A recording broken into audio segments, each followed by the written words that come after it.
Hey everyone, how's it going? Welcome back to Neokills Gaming. In today's video, we got the Promenade, Insane Difficulty Survival Mode. This one we're going to actually take all the way up to 25, just because of how easy and great this map is for farming gear. Alright, so first up, not only is this map excellent for farming legendary gear, but at wave 15 you get the pet, the hand. And if you take it all the way to wave 25, you will get the giraffe on a treadmill also. And this map is very easy to take to 25, and it's very beneficial. You get lots of XP, lots of gear. There's a lot that you can get out of this. So anybody that's seen my videos before, we're mostly going to use the Apprentice, the Huntress, and the Squire. For the Squire, you want almost everything you can into Fortify. For the Huntress, kind of the same, but you want to have your range and defensive rate at least over 100. For your Apprentice, this is going to be mostly power. Fortify is your least important, but keep a healthy amount into your range and defensive rate. Alright, so next up, we're going to start with our Flame Burst Towers. We're going to place one right there. And we're going to use one at all the entrances here.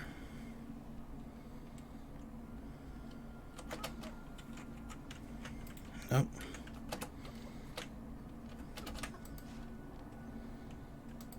And just keep them angled right at the door.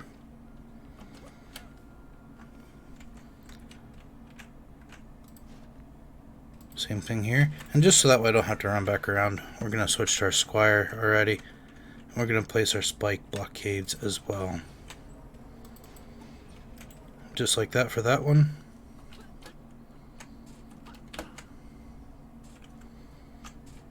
Now this one can be a bit of a pain if you just put that left corner there and angle it a little bit this way. It makes it a bit easier. And this one, just angle it in here. Otherwise, you see how you keep getting that invalid location. This can be a pain to place here. But that should do fine right there. We're going to change it back to our Apprentice and get our Flame Burst Tower on this door as well. So, just like that.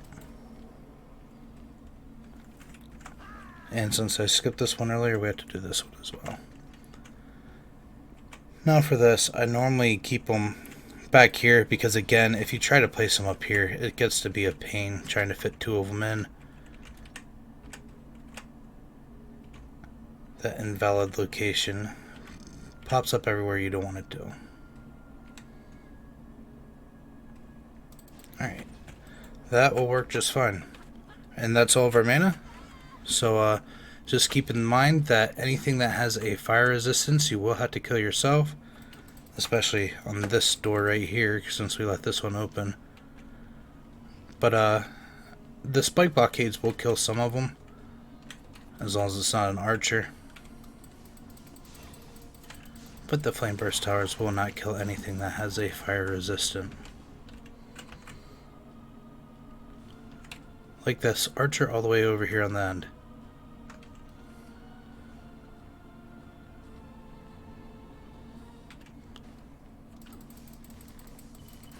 Alright, so now we can just change our Huntress here. And for this, we're going to use our Darkness Trap. And as long as that trigger line is, you know, somewhat close to that entrance right there, that's fine. And we're also going to use a Gas Trap. I like to keep the gas traps a little bit further back. And we're going to do that same thing for all of these entrances here. Just see how it's real touchy here, trying to find a valid location.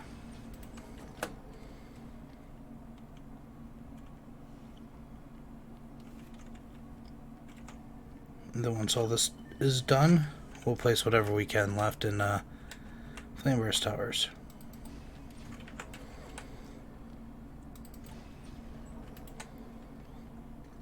And the Deadly Strike Towers also.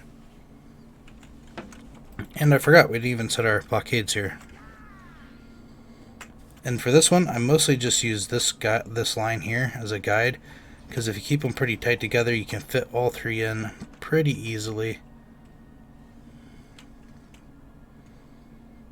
Except for that one's wanting to be a little bit of a pain.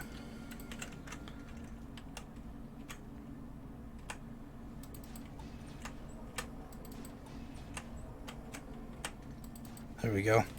Just like that. And the same thing here. The darkness trap with the gas trap. Now we can go back to our apprentice and place what we can left in the flame burst towers. So we will have 2 of these on every door. That will make this extremely easy. Like I said, all you'll have to do is run around and repair stuff. Nothing should break down. Now you can put this one here, but sometimes it will hit the wall. Sometimes, actually, I just put it here. It takes a little bit of damage this way, but it's still worth it. And we do not have enough mana, so we'll go ahead and fast forward to the end of this wave, and I'll show you the rest of the build.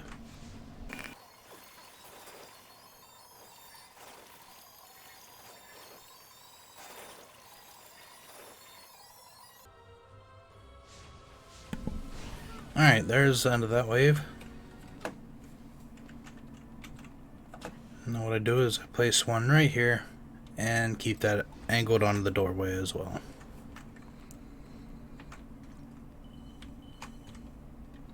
Now we're going to place our last flame burst tower here. Oops. And I just keep on this back corner here. And that's all there is to it for that one. Now we have enough units left over for 6 deadly strike towers.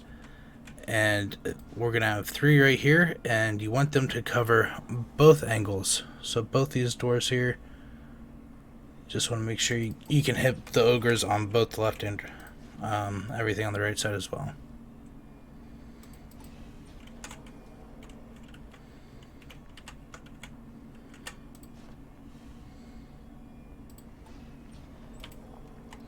Alright, there's those ones. Then we're going to place another one down here. And same thing, you want to angle it so that way it's on both of the doors there.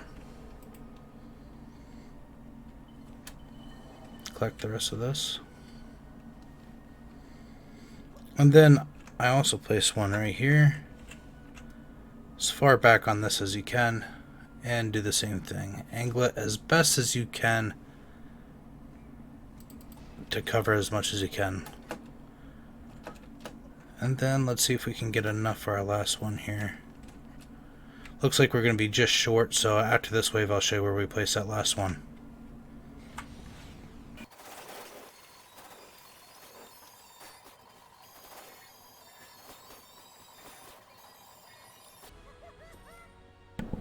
Alright, for this last deadly strike tower, I place it on this side here.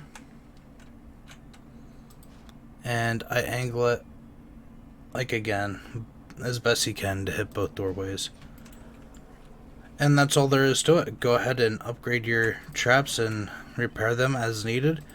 I'll show you at wave 15 when we get our hand pet. And then I'll take it all the way to wave 25 and I'll let that one play out so you can see how this setup actually does in action. Alright. Alright. And there is our pet, the hand. And the shield.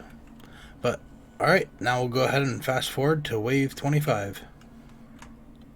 Alright, and here we are, about to start wave 25. Everything's healed up, prepared, and upgraded all the way. And also, for anyone interested, this is obviously map 11 of 12. We are doing the summit tomorrow. So if you want to catch a guide for that one, we're going to be doing survival mode on that one as well. Make sure you hit that subscribe button so that way you get notified as soon as the video comes out. Also, it just helps me out a lot, and I appreciate all the support. If you have any comments or questions about this guide, let me know down below. And make sure you leave a like for the video. Alright, we'll let this wave play out.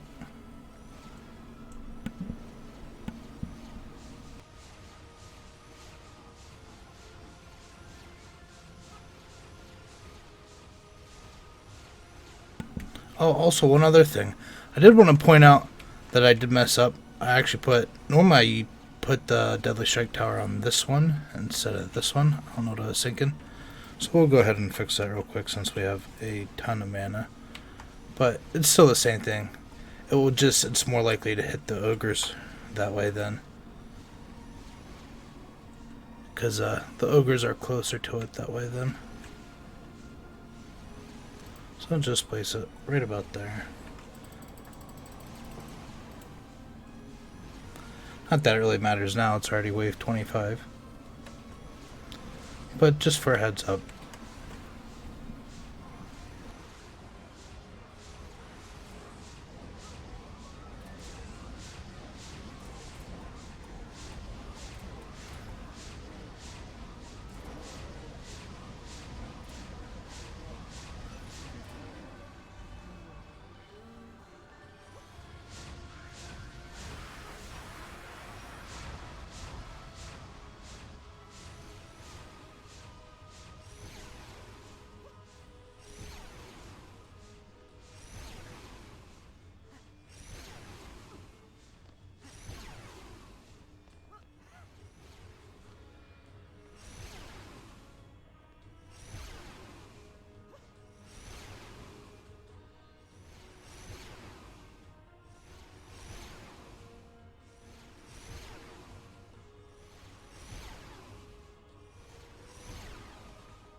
Alright, and that's all there is to it. And you can see all the legendary gear just laying all over the place. But there it is. Oh, we actually got a legendary giraffe on a treadmill. So very nice. That is actually my first legendary pet. We'll have to grind out some more for those. But you can see how much legendary stuff is. Like, my inventory is full right now. But it's just sitting all over the place. Let's go back and see.